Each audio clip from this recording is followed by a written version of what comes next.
असं आहे की मला जी माहिती मिळाली, माझ्यावर सीबीआयने काही गुन्हा दाखल केला असं कळलं मला की याच्यामध्ये मी जेव्हा महाराष्ट्राचा गृहमंत्री होतो त्यावेळेस कोणत्या एका जळगावच्या प्रकरणामध्ये मी पोलिसांवर दबाव टाकला अशा पद्धतीचा आरोप भारतीय जनता पार्टीच्या काही नेत्यांनी केला आणि म्हणून गुन्हा सीबीआयने दाखल केला असं मला कळलं। आता तुम्हाला कल्पना आहे की गेल्या 3 वर्षापासून काय चालू आहे। 3 वर्षापूर्वी अशाच पद्धतीनं देवेंद्र फडणवीस यांनी परमवीर सिंग आणि सचिन वजेला बरोबर घेऊन त्यांना माझ्यावर आरोप करायला लावला।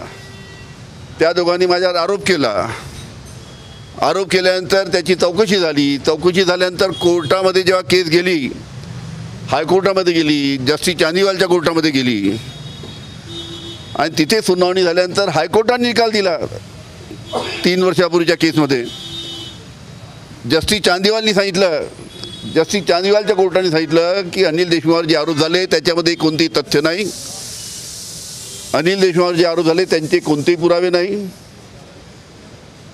आणि अनिल देशमुखवर जे आरोप झाले ते ऐकीव माहितीच्या आधारावर झाले असं जस्टिस चांदीवालनी सुद्धा रिपोर्ट दिला आणि त्याच पद्धतीनं हायकोर्टाने सुद्धा अशा पद्धतीचा त्यांनी निर्णय दिला। आणि ते प्रकरण आता आटपत असताना आता परत काहीतरी मी कोणत्या पोलीस अधिकाऱ्यावर जळगावच्या प्रकरणामध्ये की भारतीय जनता पार्टीच्या कोणत्या कार्यकर्त्याला अटक करा अशा पद्धतीनं दबाव टाकला असा त्यांचा आरोप आहे। हे सगळं देवेंद्र फडणवीसाचं कारस्थान आहे। 3 वर्षापूर्वी त्यांनीच अशा पद्धतीचा माझ्यावर खोटा आरोप केला होता आणि आता हे नवीन पुन्हा सीबीआयच्या माध्यमातून त्यांनी गुन्हा दाखल केलेला आहे। ठीक आहे, कोर्टामध्ये हे प्रकरण जाईल, याची चौकशी होईल, त्याला सामोरे आम्ही जाऊ। देश विदेशातील प्रत्येक घडामोडींचे लाईव्ह अपडेट मिळवण्यासाठी आता साम टीव्हीच्या सर्व सोशल मीडिया प्लॅटफॉर्मला लाईक, फॉलो आणि सबस्क्राईब करा। तसंच सर्व नोटिफिकेशनसाठी बेल आयकॉन प्रेस करायला विसरू नका।